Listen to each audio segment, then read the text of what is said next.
से इस वक्त की बड़ी खबर आ रही है, जहां झारखंड हाई कोर्ट में लालू प्रसाद से जुड़े मामले में सुनवाई हुई है। इसके साथ ही आपको बता दें कि सुप्रीम कोर्ट के आग्रह के बाद आज से हाई कोर्ट में फाइनल सुनवाई शुरू हो गई। तो आज सीबीआई की ओर से कोर्ट को दी गई जानकारी, सीबीआई के पास सभी अपील के दस्तावेज उपलब्ध नहीं है।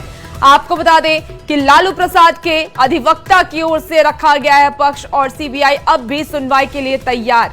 तो वादी भी तैयार है, लालू के अधिवक्ता का ये कहना है सीबीआई समेत वादी और प्रतिवादी जिन्हें भी दस्तावेज की जरूरत हो कोर्ट से ले लें, ऐसा हाई कोर्ट का कहना है। तो मामले में जो वादी अब नहीं रहे उन्हें एबीईटी रखा जाए।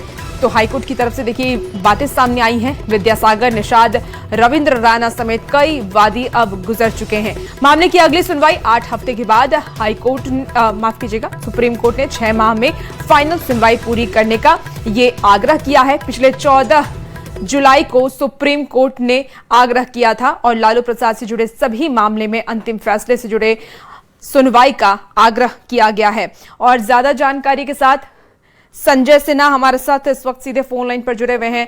संजय, लालू प्रसाद से जुड़े मामले में सुनवाई होनी है, सुप्रीम कोर्ट के आग्रह के बाद ये सुनवाई शुरू हुई, क्या अपडेट है?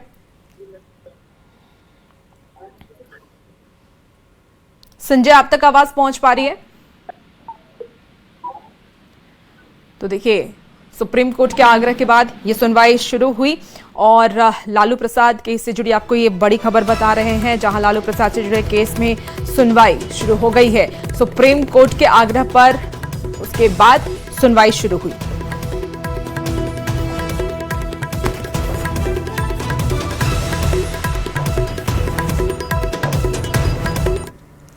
चलिए खबरों में आगे बढ़ते हैं। तो बेहतर जिंदगी की उम्मीद, विदेश में नौकरी का सपना और इसी सपने के भरोसे पूर्णिया किशनगंज के 7 युवक दुबई पहुंचे। लेकिन आरोप यह है कि वहां पहुंचते ही सपने चकनाचूर हो गए। पासपोर्ट रख लिया गया, वादा की गई कि नौकरी मिलेगी, लेकिन नौकरी नहीं मिली और अब खाने तक के लिए उनके पास पैसे नहीं हैं। दुबई से सामने आए वीडियो में युवक घर लौटने की गुहार लगा रहा है, लेकिन सवाल ये कि आखिर कैसे युवक विदेश पहुंचकर फंस गया। रिपोर्ट के जरिए आपको दिखाते हैं। बिहार के मजदूर दुबई में फंसे, नौकरी का झांसा, पासपोर्ट पर कब्जा, रो रो कर घर वापसी की गुहार, 7 परिवारों की एक ही पुकार, हमें स्वदेश लौटना है सरकार। बहुत दिक्कत है यार, की बोलबो अपना घर का नहीं।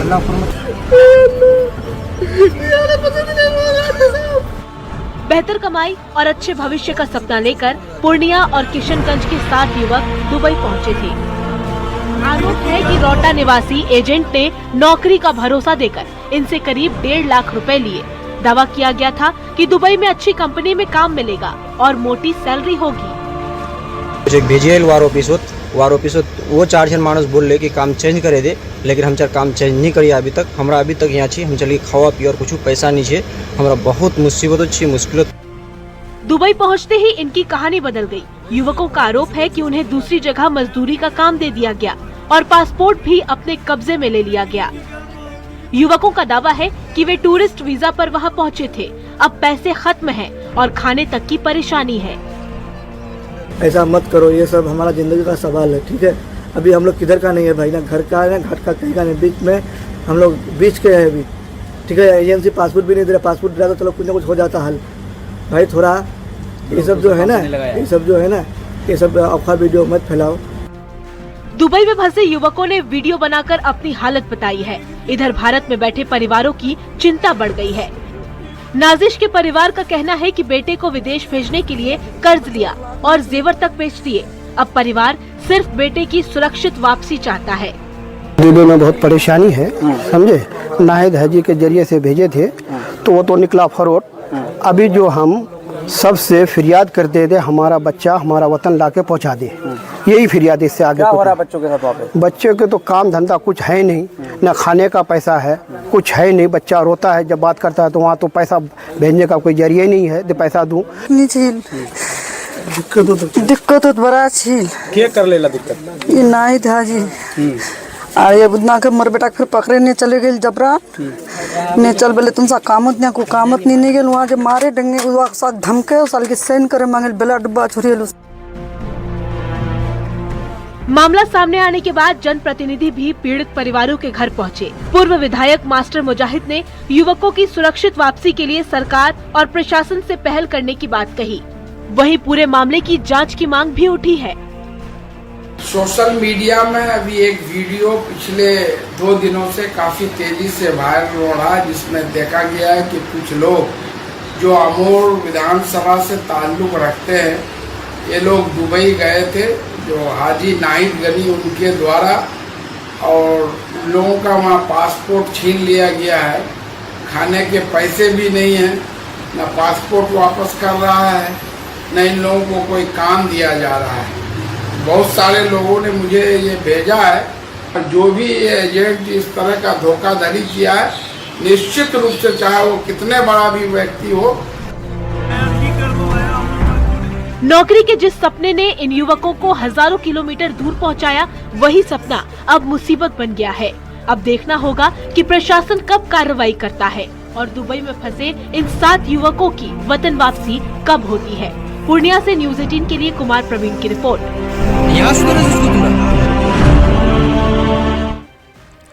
अगर आप भी ऑनलाइन ऐड देख करके लोन लेते हैं तो ये खुलासा आप जरूर देखिए।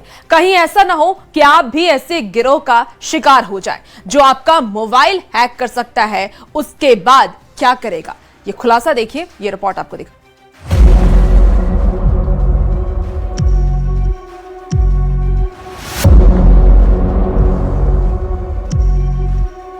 ऑनलाइन लोन का जाल कर ना दे कंगाल। न्यूड वीडियो, अश्लील फोटो वाला टेरर। मोबाइल में जासूस, फोन हैक। 10,000 का लोन, 1 लाख का चूना। बदनामी वाला हथकंडा, ऐसे ठगों से सावधान। एक शख्स डरा सहमा रहता था कि कहीं उसकी अश्लील फोटो उसके परिवार वालों को न भेज दी जाए। इस बात से खौफजदा रहता था कहीं फोटो वीडियो बनाकर कोई वायरल न कर दे। बस यही डर उस गैंग का हथियार बन गया, जिसने मर्फिंग के जरिए फरियादी के अश्लील फोटो बना लिए। यही नहीं, उसका मोबाइल हैक किया, पूरी कॉन्टैक्ट लिस्ट, और इस बात का डर दिखाया गया कि उसकी तस्वीर वायरल कर देंगे और इस एवज में फरियादी से रुपए ऐंठते गए। लेकिन जब पानी सिर से ऊपर उठ गया तो फरियादी ने पुलिस का सहारा लिया। आप जानकर दंग रह जाएंगे, ये शिकार बुना गया था महज 5,000 के लोन वाली कहानी पर। सोशल मीडिया पर अक्सर कई ऐड आप भी देखते होंगे। एक ऐसा ही ऐड ग्वालियर के रहने वाली फरियादी ने देखा। महीना था जुलाई का। फेसबुक पर ऑनलाइन लिमिट लोन का ऐड देखकर ऐप के जरिए 5,000 रुपए का लोन लिया, फिर 10,000 रुपए का लोन लिया। दोनों लोन आसानी से चुका भी दिए। इसके बाद भी लोन देने वालों ने किस्त भरने के लिए परेशान करना शुरू कर दिया। ये पहली चाल थी। जब फरियादी ने कहा कि वो पूरा पैसा चुका चुका है तो ठगों ने उसे ब्लैकमेल करना शुरू कर दिया। तो ये किसी छोटी लोन लेने वाली कंपनी से जुड़ा हुआ था। धीरे धीरे लोन भी दे रहा था, लेकिन उसके बाद इसको धीरे से मोब फोटो करके इसको जो है ब्लैकमेल करना शुरू किया। ठगों ने पीड़ित के मोबाइल का डेटा और कॉन्टैक्ट लिस्ट हैक कर ली। इसके बाद ठगों ने धमकी दी कि अगर पैसे नहीं दिए तो उनके अश्लील फोटो रिश्तेदारों और दोस्तों को भेज दिए जाएंगे। यहाँ तक कुछ फोटो भेज भी दिए गए, जिन्हें देखकर फरियादी घबरा गया और ठगों को 1,10,000 रुपए दे दिए। तो इसी पे उससे पैसे मांगने लगे और जब उसे लगा कि बहुत ज्यादा हो रहा है तो उसके बाद उसने पुलिस के पास शिकायत की और जैसे हमको पता चला हमने तत्काल इसमें मामला करा। ये वारदात आप सबको अलर्ट कर रही है। ऐसे ठगों के झांसे में ना आए। ऑनलाइन किसी भी ऐड पर यकीन करने से पहले बचें। ग्वालियर में सुशील कौशिक की report, news 18 Madhya Pradesh Chhattisgarh. Cancer मरीजों के लिए सरकार ने भेजी लाखों रुपए की दवा, लेकिन मरीजों तक पहुंचने से पहले वो पहुंच गई ब्लैक मार्केट में। ये कहानी है राजस्थान के बीकानेर से दिल्ली तक कैंसर के महंगे इंजेक्शन की, कालाबाजारी की, जिसने राजस्थान के सरकारी सिस्टम पर गंभीर सवाल खड़े कर दिए हैं। कैंसर के इंजेक्शन का काला खेल। राजस्थान की सरकारी सप्लाई वाली दवाई दिल्ली के ब्लैक मार्केट में कैसे आई? एक इंजेक्शन कीमत 1 लाख रुपए से ज्यादा। जिस इंजेक्शन को राजस्थान के गरीब कैंसर पेशेंट्स को फ्री सप्लाई के लिए भेजा गया था, वो पहुंच गया दिल्ली के ब्लैक मार्केट में। इस मामले में दिल्ली पुलिस की क्राइम ब्रांच ने कार्रवाई की। 4 आरोपी गिरफ्तार हुए और कुल 22 वायल बरामद किए गए। लेकिन असली सवाल दिल्ली में इंजेक्शन पकड़े जाने से भी बड़ा है। सवाल ये है कि दवा बीकानेर के सरकारी सिस्टम से निकलकर दिल्ली तक कैसे पहुंची? क्या अस्पताल के स्टॉक से दवा गायब हुई? क्या वेयर हाउस से दवा बाहर निकली? या फिर सरकारी सप्लाई चेन में ही कोई ऐसा छेद है जहां से लाखों की दवा ब्लैक मार्केट तक पहुंच रही है? दिल्ली पुलिस की जांच अब राजस्थान तक पहुंच चुकी है। RMSCL के प्रबंध निदेशक पुखराज सेन को नोटिस भेजा गया है। पुलिस ने दस्तावेज मांगे हैं और दवा के पूरे सप्लाई रूट की पड़ताल की जा रही है। न्यूज 18 इंडिया की टीम RMSCL के ऑफिस पहुंची, लेकिन जिम्मेदार अधिकारी कैमरे के सामने आने को तैयार नहीं थे। कभी स्टाफ ने इंतजार करने को कहा, कभी फाइल आने की बात हुई। घंटों के इंतजार के बाद आखिरकार MD पुखराज सेन कैमरे के सामने आए। उन्होंने माना इंजेक्शन ब्लैक में बिके हैं, लेकिन सफाई दी कि बीकानेर के PBM अस्पताल को सप्लाई के बाद कालाबाजारी हुई। यानी सरकारी सिस्टम से अस्पताल तक दवा पहुंची और उसके बाद दवा मरीज तक पहुंचने के बजाय ब्लैक मार्केट में बेच दी गई। कि रिकॉर्ड पे अगर ये साबित होता है कि जो इंजेक्शन के जो डिस्ट्रीब्यूशन में अगर कोई प्रॉब्लम हुई है कि इंजेक्शन जो है बिना मरीजों के बाहर गया है, क्योंकि इंजेक्शन तो ये इन हाउस ही यूज होता है। अगर ये इन हाउस के बाद बाहर गया है इंजेक्शन, तो उस पर कार्रवाई जो है उस पर संबंधित को हम कार्रवाई के लिए हमारी तरफ से लिखेंगे, क्योंकि हम सीधे तो हमारे पास वो नियंत्रण में हमारे नियंत्रण में होंगे नहीं। क्योंकि हमारा नियंत्रण में तो ये कि हमारा जो DDW है वो हमारे नियंत्रण में, और DDW का स्टॉक हमारा हमने मैच करा लिया, वहां का स्टॉक पूरा है।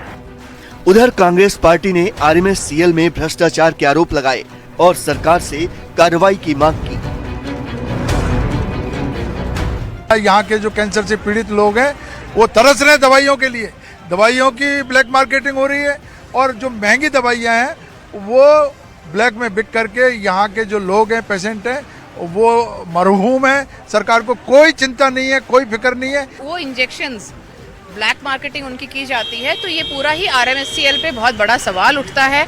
और मुझे तो लगता है मीडिया को भी इस चीज़ पे बहुत बड़ा सवाल उठाना चाहिए कि जो प्रसूताओं की मौतें हुई तो उसमें भी दवाइयों में क्या कमियां थी, और अब फिर से ये जो दवाइयों की ब्लैक मार्केटिंग है, ये पूरा एक ही नेक्सस है, तो इसकी पूरी जांच होनी चाहिए। बड़ा सवाल ये है कि जब सरकार मरीजों के इलाज के लिए लाखों रुपए की दवा खरीदती है, मरीज उस दवा के भरोसे अस्पताल पहुंचता है, तो फिर वही दवा मरीज को मिलने से पहले ही ब्लैक मार्केट में कैसे पहुंच जाती है? क्योंकि ये सिर्फ इंजेक्शन के 22 वायल का मामला नहीं, ये उन कैंसर मरीजों का सवाल है जिनके लिए एक एक इंजेक्शन जिंदगी की उम्मीद है।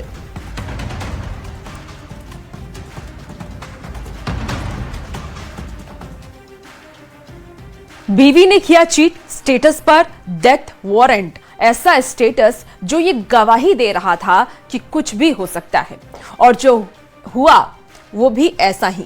2 कत्ल हुए और फिर कातिल ने भी सुसाइड कर लिया। कहां हुई है ये दिल दहला देने वाली घटना, आपको इस रिपोर्ट में दिखाते हैं।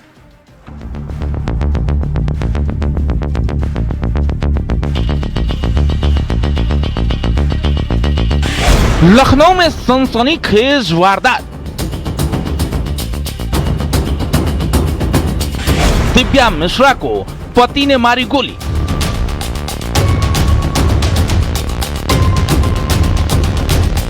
पत्नी के बाद अपनी बहन की हत्या।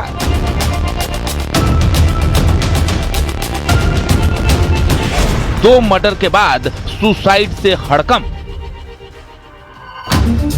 राजधानी लखनऊ के पौष इलाके गोमती नगर से दिल दहला देने वाला सनसनीखेज मामला सामने आया है। जहां दिन दहाड़े एक बैंक कर्मी मानस वाजपेयी ने अपनी पत्नी दिव्या मिश्रा की बैंक के बाहर गोली मारकर हत्या कर दी, फिर घर जाकर अपनी बहन की हत्या और अंत में खुद को भी गोली मारकर आत्महत्या कर ली। मृतका दिव्या मिश्रा आईसीआईसीआई बैंक में रिलेशनशिप मैनेजर थी। एक पति द्वारा आईसीआईसीआई बैंक गोमती नगर में कार्यरत अपनी पत्नी, जो कि एक रिलेशनशिप मैनेजर के रूप में वहां कार्य करती थी, उसकी गोली मारकर बैंक के बाहर हत्या की गई है। और इस घटना को अंजाम देने के बाद पति अपने घर वापस आया है और उसके बाद अपनी बहन, जिसके बारे में उसके परिवारजनों द्वारा बताया गया कि वो लगभग 3 साल के आसपास के समय से डिप्रेशन में थी, उसको भी गोली मारकर उसकी हत्या की गई और उसके बाद स्वयं सुसाइड कारित की गई है। दोपहर के वक्त दिव्या के पति मानस वाजपेयी ने उन्हें फोन कर बैंक के बाहर बुलाया। दोनों के बीच कुछ देर तक बातचीत हुई और देखते ही देखते मानस ने अपनी जेब से पिस्टल निकाली और दिव्या पर ताबड़तोड़ फायरिंग कर दी। गोली लगते ही दिव्या खून से लथपथ होकर जमीन पर गिर पड़ी और मौके पर ही उन्होंने दम तोड़ दिया। गोमती नगर के आईसीआईसीआई बैंक में रिलेशनशिप मैनेजर दिव्या मिश्रा की दिन दहाड़े उसके पति मानस ने गोली मारकर हत्या कर दी है। बैंक के बाहर ठीक इसी जगह पर दिव्या मिश्रा को बातचीत के लिए मानस ने बुलाया था और बताया जा रहा है साथ में लाए असलहे से उसने दिव्या मिश्रा को 2 गोलियां मारी। मौके पर ही दिव्या मिश्रा की मौत हो गई। पत्नी की हत्या करने के बाद मानस वाजपेयी सीधे अपने घर पहुंचा। वहां उसने अपनी सगी बहन तुलिका पर भी बंदूक तान दी और उसकी भी गोली मारकर बेरहमी से हत्या कर दी। 2 कत्ल करने के बाद मानस ने उसी पिस्टल से खुद के सिर में भी गोली मार दी। एक ही परिवार के 3 लोगों की मौत ने पूरे लखनऊ को झकझोर कर रख दिया है। एक पारिवारिक मामला था जिसमें जो पति था उसको अपनी पत्नी से जो भी शिकायतें थी, जो भी विवाद उनका चल रहा था, चाहे पारिवारिक न्यायालय में चल रहा हो, चाहे जो परिवारजन द्वारा बताया गया कि वो कुछ समय जो पत्नी है वो मायके रहती थी, कुछ समय आ जाती थी, परंतु नवंबर 2025 से उनका यहाँ पर आना नहीं हुआ, वाद विवाद बढ़ता जा रहा था। इस घटना से जुड़ा मानस का व्हाट्सएप स्टेटस भी सामने आया है, जिसमें उसने अपनी पत्नी की हत्या की बात लिखी है। स्टेटस में लिखा है कि उसकी पत्नी उसे चीट कर रही थी, इसलिए उसकी हत्या कर दी और अब बहन को मारने के बाद वो खुद भी सुसाइड करेगा। स्टेटस में ये भी लिखा था कि उसकी पत्नी की बहन यानी दिव्या मिश्रा की बहन और उसके पति सब कुछ जानते हैं। व्हाट्सएप मैसेज स्टेटस के रूप में मानस वाजपेयी ने लगाया था, जिसमें उसका कहना था कि उसकी पत्नी द्वारा उसके साथ चीट किया गया है और उसी क्रम में उसने वो हत्या की है। वो मैसेज को भी हमने रिसीव किया और उसमें उसने अपने आप को और अपनी बहन को ख़त्म करने की भी बात की गई है। इसके अलावा कुछ डॉक्यूमेंट्स हमें घर से मिले हैं, जिससे ये जानकारी हो रही है कि जो रिलेशनशिप मैनेजर आईसीआईसीआई बैंक में थी मृतका, उसके द्वारा विवाह विच्छेद करने के लिए भी पारिवारिक न्यायालय में वाद दायर किया गया था। पुलिस के मुताबिक दिव्या और मानस के बीच पिछले काफी समय से पारिवारिक विवाद चल रहा था। दोनों के बीच का ये मामला कोर्ट तक पहुंच चुका था और करीब 1 साल पहले दिव्या ने तलाक की अर्जी भी दाखिल की थी। दोनों अलग अलग रह रहे थे। माना जा रहा है कि इसी कलह के चलते मानस ने ये खौफनाक कदम उठाया। फिलहाल मामले की जांच की जा रही है। Bureau report, news 18। हत्या क्यों की गई, मानस ने आत्महत्या क्यों की, तमाम बड़े सवाल हैं जो अनसुलझे हैं, जिनके जवाब लखनऊ पुलिस तलाश रही है। कैमरामैन मनोज शाही के साथ ऋषभ मणि त्रिपाठी, न्यूज़ 18 लखनऊ। इसी बीच देखिए एक बड़ी खबर का रुख कर लेते हैं। चीनी पर सरकार का बड़ा फैसला आया है। सस्ती हो सकती है चीनी, तो केंद्र सरकार का बड़ा फैसला। सरकार ने आयात टैक्स हटाया है। बढ़ती कीमतों को लेकर के ये बड़ा फैसला लिया गया है। अब बिना ड्यूटी आयात होगी चीनी। तो इस वक्त की आपको ये बड़ी खबर बता रहे हैं, 10 लाख टन चीनी बिना ड्यूटी के आएगी। इस वक्त की आपको ये बड़ी खबर, जहां सस्ती हो सकती है चीनी। केंद्र सरकार का ये बड़ा फैसला है। बढ़ती कीमतों को लेकर के सरकार की तरफ से ये बड़ा फैसला लिया गया है। सरकार ने आयात टैक्स को हटा दिया है, जिससे कि अब चीनी सस्ती हो सकती है। तो केंद्र सरकार ने एक बहुत बड़ा फैसला चीनी के बढ़ते दामों को लेकर के लिया है कि बहुत जल्द अब चीनी सस्ती होगी। सरकार ने आयात टैक्स हटाया। और एक तरफ बिहार सरकार बंद पड़ी चीनी मिलों को दोबारा शुरू करने के लिए लगातार प्रयास कर रही है और इसे लेकर के कई घोषणाएं भी की गई हैं। सीतामढ़ी में लंबे समय से बंद पड़ी रीगा चीनी मिल को भी केंद्र सरकार के प्रयास से करीब 2 साल पहले दोबारा शुरू किया गया। लेकिन इन सबके बीच बाजार में चीनी की लगातार बढ़ती कीमत ने आम लोगों की परेशानी बढ़ा दी। महंगाई का असर सबसे ज्यादा उन छोटे दुकानदारों पर दिखाई दे रहा है जो चाय का कारोबार कर अपने परिवार का भरण पोषण करते हैं। वहीं घरेलू महिलाओं के किचन का बजट भी चीनी की बढ़ती कीमतों की वजह से प्रभावित हुआ है। रीगा चीनी मिल के पास चाय का कारोबार करने वाले दुकानदारों से बातचीत की न्यूज 18 संवाददाता राकेश रंजन ने। बिहार के बंद पड़े चीनी मिल को राज्य सरकार के द्वारा खोले जाने को लेकर लगातार अभियान चलाया जा रहा है और इसको लेकर कई बड़े फैसले भी किए गए हैं। लेकिन इन सब के बीच सीतामढ़ी समेत आसपास के जो इलाके के लोग हैं वो चीनी के बेतहाशा मूल्य की वृद्धि को लेकर इन दिनों काफी परेशान है और जो चाय की दुकान है वहां की रौनकता पूरी तरीके से धीरे धीरे खत्म होती दिखाई दे रही है। इतना ही नहीं, सीतामढ़ी के रीगा चीनी मिल जो पिछले कई सालों से बंद पड़ा था उसको भी केंद्र सरकार के पहल पर फिर से शुरू कर दिया गया है। लेकिन चीनी की मिठास ज्यादा होने के बजाय इसमें कड़वाहट आ रही है और चीनी के मूल्य में लगातार वृद्धि हो रही है। हमारे साथ कुछ लोग हैं, उनसे जानने की कोशिश करते हैं। बताइए, लगातार वृद्धि हो रही है चीनी के दाम, क्या कहना? सब चीज महंगा हो रहा है। पहले क्या रेट था चीनी का? पहले 45 से 48 रुपया था, अभी 65 से 70 रुपया है। धीरे धीरे 75 रुपया, आज सुने कि 75 रुपया हो गया। अच्छा, तो लगातार वृद्धि हो रहा है, तो मतलब लगातार हुई है क्या? सब चीज का रेट बढ़ रहा है। प्रभावित तो लोग होगा ही, आमदनी कम, खर्चा ज्यादा। चाय की मिठास कम लग रही है? बहुत कम, फीका लग रहा है। बताइए, क्या कहना चाहते हैं? चीनी का जो जी चीनी का रेट बढ़ गया है, ठीक है। हम क्या पूछ रहे हैं, बताइए सर। मतलब क्या आपको कहना है कि महंगाई बढ़ रही है, चीनी की मिठास आपको कम लग रहा है क्या? जी बिल्कुल कम लग रहा है। क्या प्रभावित होगा? आप लोग का आमदनी पर भी असर पड़ेगा? बिल्कुल असर पड़ेगा। ये लोग दुकान चाय का भी दाम बढ़ा देंगे, सब कुछ का दाम बढ़िया, चीनी का दाम बढ़ा, चाय का भी दाम बढ़ेगा, मिठाई सब कुछ का रेट बढ़ेगा। लेकिन कौन बढ़ा रहा है रेट इतना? क्या नाम है? मेरा नाम सोनू कुमार हुआ सर। चाय दुकानदार है, उनसे बात करते हैं। बताओ बाबू की चीनी के दाम में लगातार वृद्धि हो रहा है, तो क्या करना? चीनी के लगातार दाम बढ़ने की वजह से हम लोग को भी प्रॉब्लम हो रहा है। लगता है कि समय आने पर चाय का भी दाम बढ़ाना पड़ेगा, जिसके कारण हम लोग को धंधा करने में भी डिस्टर्ब हो रहा है। पहले क्या रेट था? पहले आपको 48 रुपये मिलता था, अब 70 से 75 रुपये प्रति किलो चीनी हो गया है, जिसके कारण हम लोग को दिक्कत हो रहा है और कस्टमर को भी दिक्कत उठाना पड़ रहा है। चाय जो 10 रुपये बेचते थे उसका कीमत अब 10 से 15 रुपये जा रहा है, जिसके कारण दिक्कत हो रहा है अभी। चाय। क्या नाम हुआ? राहुल कुमार। तो आप तस्वीर देख सकते हैं जो सीतामढ़ी के चौक चौराहों पर छोटे मोटे चाय के दुकान कर अपनी जीविका चलाने वाले लोग हैं, उनके लिए चीनी की जो मूल्य में बेतहाशा वृद्धि हो रही है, उनका व्यवसाय प्रभावित हो रहा है और आप लोगों को भी परेशानियों का सामना करना पड़ रहा है। राकेश रंजन, न्यूज 18 सीतामढ़ी। फिलहाल